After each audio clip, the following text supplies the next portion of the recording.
How's it hanging, YouTube? It's Peter here, your Ginger Geordie Geek. Welcome back to Triple G Comics. Before we start, can I please encourage you to like and subscribe to my channel if you like my stuff. This is the second video in a new kind of area for the channel in which I'm going to start reviewing books that I've read. So please let us know if you like this kind of stuff or if you don't. So what we're going to look at today is the Department of Truth.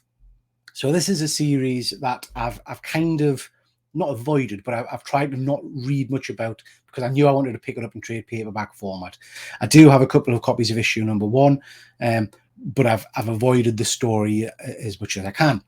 So I went into this pretty blind.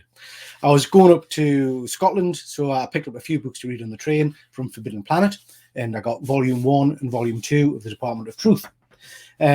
These came from Forbidden Planet with these book plates, which are quite nice, which are signed by James Tynion, the writer, and Martin Simmons, who's the artist. So they're quite nice. Don't really know what you do with book plates, but I'll stick them in the books, I guess. I guess they're just like bookmarks, I don't know. Anyway, so got them. So, first things first. I read both of these when I was away, and it wasn't until I was starting to just have another glance over them ready for this video that I realized that there's a bit oddness going on here, and I need your help to explain what's going on. So Department of Truth volume number 1 collects issues 1 to 5. Department of Truth volume number 2 collects issues 8 to 13. So have I missed some issues? I mean, I don't know what's going on there. There are points in this story, and I'll get to that in a bit, where I got very, very confused, and I wonder if that's because I'm missing a few issues, but it doesn't seem to make much sense if volume 1 and 2 don't really follow each other. So if anybody knows what's going on there, please let us know in the comments below. So let's get straight to the point with the story. This is, and there's spoilers ahead, so please avoid if you want to read the book fresh. This is a really interesting book, and I'll get at the end of the video, I'll tell you my overall thoughts on it. It's how the hell am I going to explain the premise of this? So basically, the Department of Truth is an agency, not really sure if it's a government agency yet, but it's an agency that is responsible for making sure the world continues along the same lines as it should do, and that the truth is right. See, it doesn't even make sense, does it? Anyway, so basically what happens is this department is in charge of conspiracy theories and all that kind of stuff. And the kind of the shock thing in the first issue is that the world, or reality as we know it, is shaped by whatever people believe to be the truth. So, for example, and this is what the first story arc's a little bit about. For example, if you get enough people to believe that the world is flat, so if enough people buy into the conspiracy theory that the world is flat, then the world reshapes itself and becomes flat. It's a bit bonkers, isn't it? And this department's job is to make sure that doesn't happen. So it's their job to control the narrative, I guess, of the world.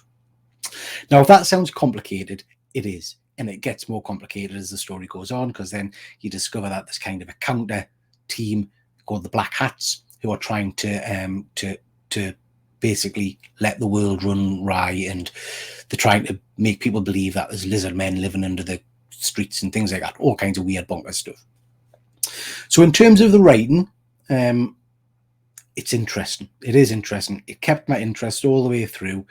A lot of people refer to this as a bit like the X-Files, the old TV show, which I absolutely adore. And I think that's right.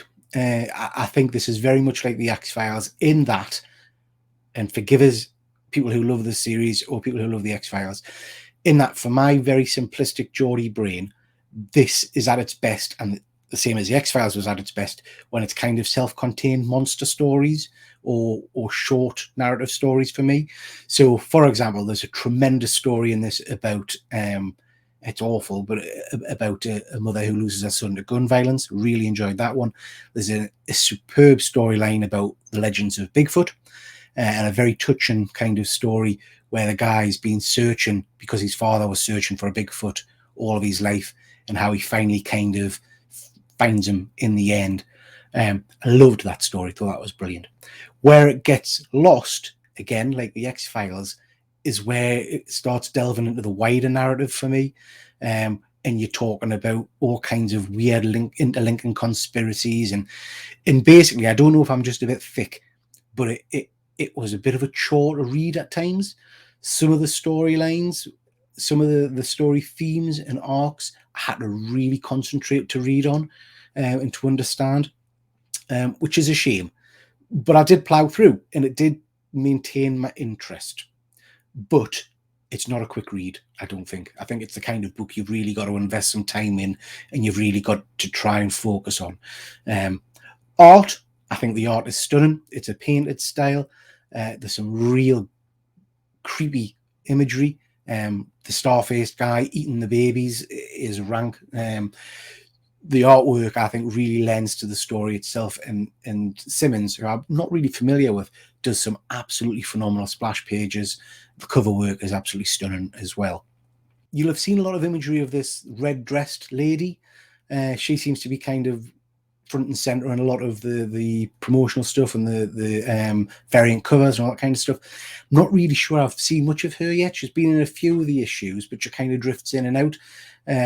There's some kind of hints that she's something from Babylon, but I haven't really read on enough yet to explore and discover what she is or what that's all about. So, overall, what do I think? I wanted to love this. I really did. And I can't say I love it because I think I had to work too hard at it. However, it has kept us interested. The story's bonkers. I like the idea of it. I like the premise of, the world being shaped by people's views and thoughts of it. It has got us intrigued.